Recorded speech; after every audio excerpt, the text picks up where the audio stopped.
the drumbeat of national polls claiming that Biden is ahead of the presidency in the race for the White House. There are abundant signs the race is moving in President Trump's direction.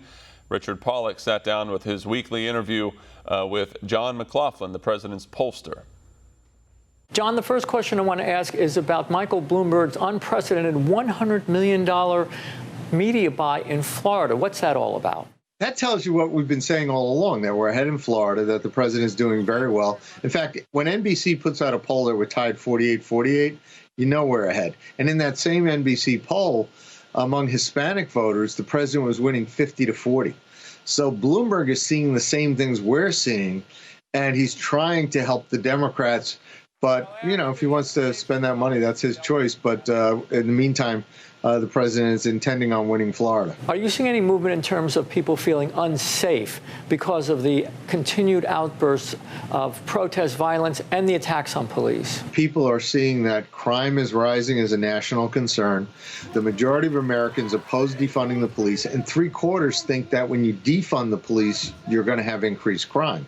So that's going on nationally, and most Americans are now seeing this as a national issue. This is a national crime wave, whether it's Chicago, New York, Portland. There's shootings going on all over, and the police that used to risk their lives to take these guns off the streets from dangerous criminals need the support that they're getting. And it's a major dividing issue between Joe Biden and the president. Jewish Americans have traditionally been Democratic voters. Are you seeing some erosion within the Jewish American community concerning the support for Joe Biden because of the diplomatic breakthroughs both with the United Arab Emirates and Bahrain now recognizing Israel? Well, historically in the United States, Jewish voters tend to be 60% Democrat, 20% Republican. So they're usually an important part of the Democrat coalition. What's amazing is Democrat pollster put out a poll saying that Trump was up to 30% now. I've seen even better numbers, because when you think about the states where you have large concentrations of Jewish voters, I poll a lot in New York and New Jersey.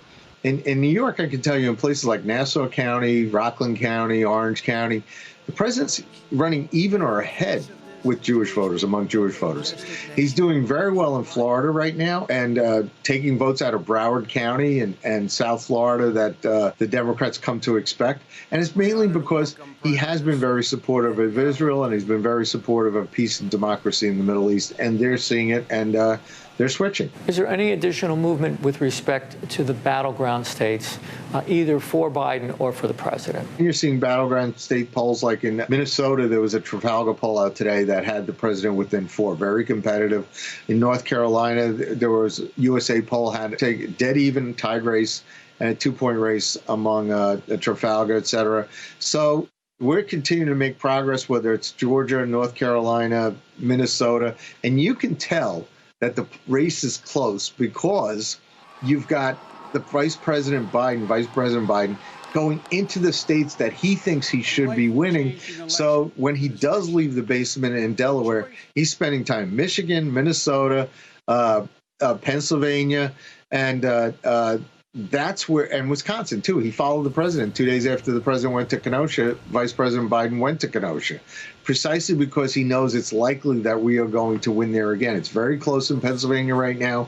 It's close in Minnesota, Wisconsin, and in Michigan. So that, more so than any polls, watch where the candidates go.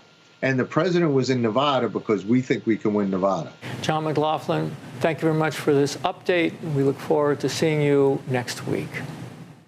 Thank you very much. Want to see more videos like this?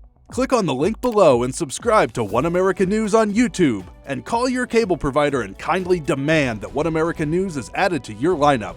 Call and subscribe today.